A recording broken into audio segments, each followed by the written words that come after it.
Tudo isso provém de Deus, que nos reconciliou consigo mesmo por meio de Cristo. E ele diz assim, e, agora vem o aditivo, nos deu o ministério da reconciliação. Em outras palavras, Paulo está dizendo, nós não fomos apenas reconciliados. Nós, depois de reconciliados, fomos chamados a participar com Deus desse projeto de salvação e reconciliar outros com Ele. Nesse pacote, nós precisamos entender que não só tem salvação para nós enquanto indivíduos, não só tem o desenvolvimento da salvação e vivê-la de forma intensa, é honrar o que Jesus veio fazer, mas existe também um chamado, uma convocação. E eu diria que, embora seja uma responsabilidade, nós não podemos perder a perspectiva de que é um privilégio, de poder cooperar com o Senhor, com esse grande, extraordinário projeto de salvação. Quando você olha para os apóstolos, é inegável a maneira como Jesus, já logo ao chamá-los, pontua o que ele esperava deles. No Evangelho de Mateus, no capítulo 4, no verso 19, a Bíblia diz que Jesus, falando com Pedro e André, diz, venham após mim, e eu farei de vocês pescadores de homens. Sabe o que ele está dizendo? Eu não vim só salvar vocês. Eu vim incluí-los num projeto extraordinário, que envolve a salvação de todo o planeta, de toda a humanidade. E eu quero que vocês cooperem comigo. Eu quero que vocês participem comigo nesse projeto glorioso de salvação. Então a Bíblia diz, ele nos reconciliou, mas ele nos deu o ministério da reconciliação. O mote que usamos aqui enquanto comunidade alcance é alcançados para alcançar. Em Filipenses 3,12, Paulo diz, eu prossigo para alcançar aquilo para o qual também fui alcançado. Nós não podemos pegar a parte, fui alcançado e dizer eu celebro isso. Fui alcançado para quê? Para alcançar algo. Esse alcançar envolve o desenvolvimento da salvação, mas envolve cooperar com Ele e alcançar pessoas. Fomos alcançados para alcançar, fomos reconciliados para reconciliar, fomos salvos para ajudar o Senhor a salvar. Quem está entendendo, diga amém. No mesmo texto aqui, de 2 aos Coríntios, no capítulo 5, depois de pontuar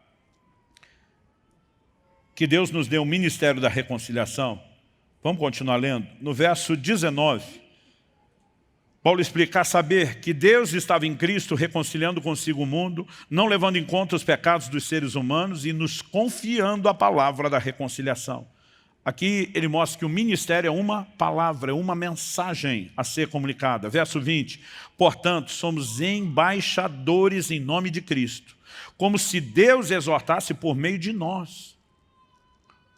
Paulo está dizendo, ele nos deu não apenas autoridade, ele colocou em nós o que podemos classificar como representatividade. Um embaixador em outra pátria é um representante da nossa.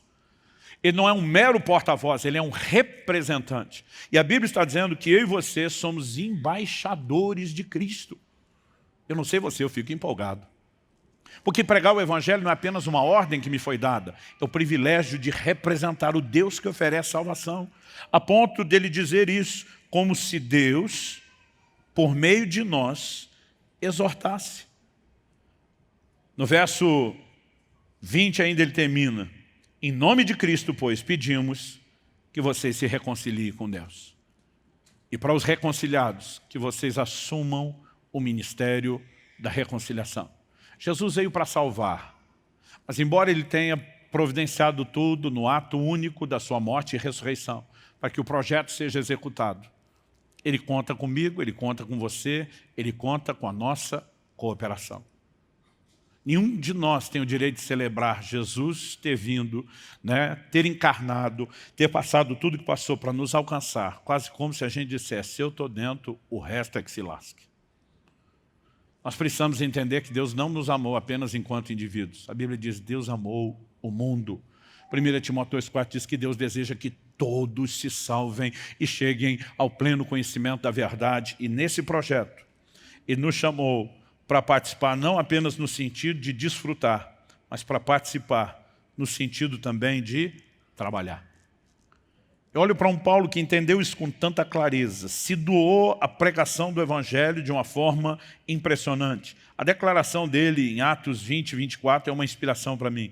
Quando ele diz, em nada considero a minha vida preciosa para mim mesmo, desde que eu complete a minha carreira e o ministério que recebi do Senhor Jesus para testemunhar o Evangelho da graça de Deus. Eu penso, como o cara podia ser tão focado, determinado no cumprimento de uma missão? Diferente de muitos de nós.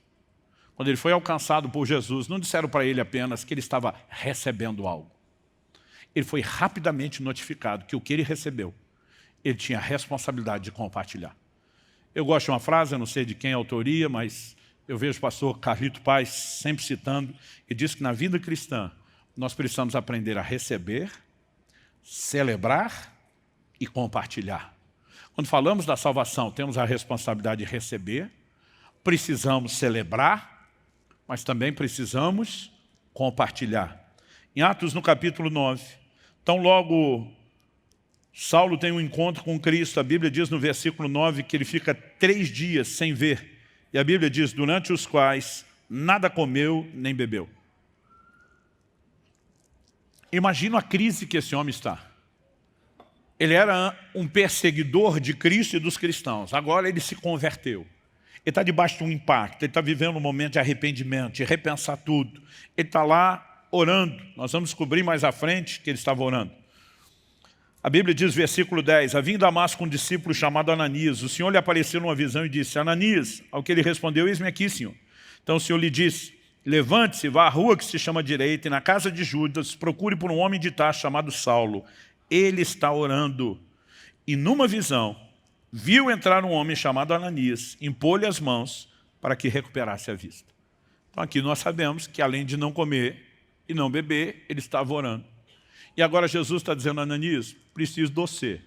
A tradução da Bíblia na linguagem de hoje, versão mineira, é preciso de você. Ananias vai retrucar, Senhor, o homem não é flor que se cheire. Você vai ver a partir do verso 13. Ananias, porém, respondeu, Senhor, de muitos tenho ouvido a respeito desse homem, quanto mal tem feito aos teus santos em Jerusalém. Aqui em Damasco, ele tem autorização dos principais sacerdotes para prender todos os que invocam teu nome. Imagina se fosse hoje, em linguagem contemporânea, se o Senhor Jesus não arriscaria brincar, sabe de nada, inocente. O Senhor diz para ele, não, você precisa ser atualizado. Verso 15, o Senhor disse a Ananias, vá, porque este é para mim um instrumento escolhido para levar o meu nome diante dos gentios e reis, bem como diante dos filhos de Israel. Mais à frente, em Atos 22, quando Paulo está dando o testemunho da sua conversão a Félix, ele mostra que Ananias não só ouviu isso de Jesus, mas entre o momento que entra, até impor as mãos e ministrar, essa mensagem é comunicada a Paulo. Sabe que esse cara aprendeu logo nos primeiros dias da salvação? Deus não queria apenas alcançar você. Ele alcançou você com um propósito. Ele precisa que você o ajude a alcançar outros. Assim como ele disse aos primeiros apóstolos, eu vou fazer de vocês pescadores de homens. Ele estava dizendo, eu preciso de você. E a minha e a sua vida cristã precisa ser norteada por esse entendimento. Nem todos fomos chamados para pregar a palavra de Deus num púlpito, mas todos precisamos aprender a compartilhar nossa fé. Eu vejo pessoas que não compartilham a sua fé. Tem gente que fala assim, eu ainda não tenho entendimento bíblico. Eu digo para alguns, faz que nem a mulher samaritana. Aquela que encontra Jesus em Sicar, junto ao poço de Jacó, ela sai correndo na cidade e diz, vem ver um homem que falou tudo que eu tenho feito. Ela não tinha nada para pregar, mas falou, olha, esse camarada impactou minha vida e vocês têm que vir ouvir ele. E todo mundo foi para ouvi-lo. Depois eles dizem para a mulher, agora nós cremos nele pelo que ouvimos dele, não é nem pelo que você falou. De vez em quando eu digo para uns, falo, pastor, eu não sei o que eu pregar. Eu digo, traz para mim que eu prego. Fala que nem a mulher samaritana. Mas sabe, 1 de Pedro 3,15 diz que nós devemos estar sempre preparados para saber responder a qualquer um que indagar acerca da razão da esperança que é em nós. Significa que a responsabilidade de estar preparado é sua. Isso não vai vir por osmose enquanto você dorme, não vai ter download gratuito, não vem pelo tempo de vida cristã se você não se dedicar a aprender. Então alguém disse, como é que eu posso aprender? Primeiro, nós temos uma escola bíblica justamente para ajudar as pessoas a aprenderem. O problema é que nós não damos valor à vida cristã. Então, na cabeça de alguns, isso é programa de quem não tem o que fazer. E nós não entendemos a importância, a prioridade que isso deveria ter. Além disso, nós oferecemos inúmeras ferramentas e recursos, inclusive online. Mas muitas vezes as pessoas preferem gastar todo o seu tempo maratonando seriado do que aprendendo Bíblia. E sabe, tem crente que além dele não falar de Jesus para ninguém, até quando alguém pergunta, ele engasga. Ele não sabe responder. Mas a Bíblia está dizendo que eu e você precisamos estar preparados. Gente, Tiago, capítulo 4, verso 17, diz assim, aquele que sabe fazer o bem não faz, peca. Pecado não é só fazer o que é errado, o que é proibido, é não fazer o que é certo, o que nos foi ordenado. Então existem pecados de omissão, pecados de negligência. Então, por exemplo, se você sabe que alguém está passando fome, pode fazer alguma coisa, cruza os braços, você está pecando por negligência. Porque naquele momento, oferecer alimento é fazer o bem. E se você sabe fazer o bem e não faz, está pecando. Agora, qual o bem maior que você pode fazer a alguém? Não estou desprezando os outros, mas qual o bem maior? Mais do que dar um alimento ou uma comida que dura pouco tempo o efeito. É ajudar essa pessoa a definir toda a sua eternidade. E muitas vezes nós não falamos nada para ninguém uma vida inteira. Eu não estou dizendo que todo dia você tem que ter uma fila de gente fazendo oração para entregar Cristo. Mas entre esse extremo que na cabeça de alguns eles imaginam, eu não vou conseguir viver isso. Nunca falar de Jesus para ninguém. Nós temos uma diferença enorme. A palavra de Deus, ela nos chama a prestar atenção em oportunidades que nós podemos ter. O problema é que muitos de nós desperdiçamos oportunidades, outros de nós estragamos oportunidades. Colossenses 4,5 diz, sejam sábios no modo de agir com os que são de fora. Os que são de fora está falando dos que não são crentes. E aproveitem bem cada oportunidade.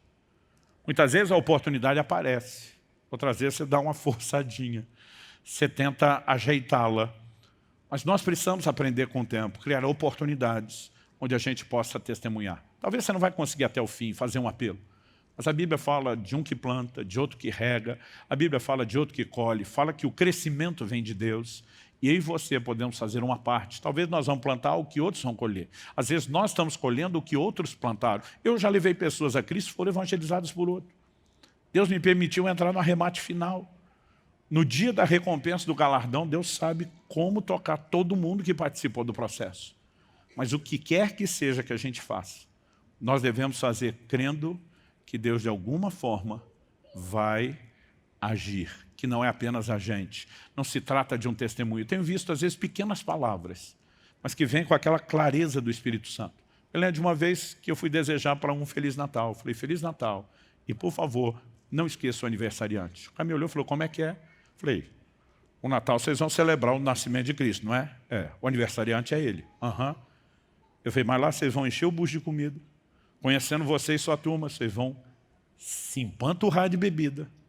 Só não esqueça o aniversariante, porque essa festa de aniversário não tem sentido ser celebrada se vocês não lembrar dele. Depois esse camarada me disse que ele ficou perturbado com essa frase. Não significa que ela vai ter efeito para todo mundo, mas nós precisamos simplesmente aprender a cooperar com Deus. Quem está entendendo? Temos uma responsabilidade. O que Jesus nos deu, nós classificamos de a grande comissão. Ele diz, façam discípulos das nações, ide por todo mundo, pregue o evangelho a toda criatura. A grande comissão não é a grande sugestão, é uma ordem. Infelizmente, na prática, ela tem se tornado a grande omissão. Dá para arrancar o ser fora, porque a maioria de nós não tem feito. E nós precisamos entender que não repartir o que recebemos não é só falta de gratidão e honra para com aquele que nos salvou. É descaso e é desobediência. Como disse antes, a minha intenção aqui não é falar nenhuma novidade, mas é te ajudar a celebrar o pacote completo. Eu sei que normalmente a gente já vem naquela ideia de um balanço de fim de ano, revendo as coisas, olhando para o próximo, né? E estabelecendo novos alvos e metas. É impressionante como todo ano ainda encabeça a lista das pessoas 2 alvos, emagrecer e sair do vermelho. Mas sabe, antes de qualquer outra meta, talvez eu e você poderíamos colocar lá, compartilhar a fé. Talvez você possa colocar lá também na lista, me preparar melhor para compartilhar minha fé. Né? Nós precisamos aprender a celebrar o pacote da forma completa. Primeiro, aceitando e recebendo a nossa salvação. Segundo, honrando a Cristo com o desenvolvimento da própria salvação. Terceiro, compartilhando com outros aquilo que temos recebido. Eu não estou falando nada disso com o propósito de te apontar o dedo, nem de te acusar, nem de te colocar numa situação onde você se sinta debaixo de culpa ou condenação. Deus, Ele nos ama tanto que o tempo todo Ele fica dizendo, quando vejo vocês errando ou falhando, eu não vou ficar esperando muito tempo, eu quero dar oportunidade atrás de oportunidade para que vocês ajustem. Nós precisamos parar e pensar, não no fato de que Deus está jogando em rosto nossas falhas, mas de que Ele está nos dando oportunidade de conserto, de ajuste.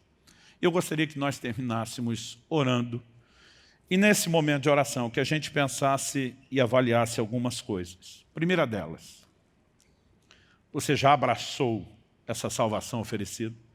Porque tem gente celebrando a vinda de Jesus, sem entender nem por que Ele veio, ou sem usufruir o que Ele veio nos oferecer.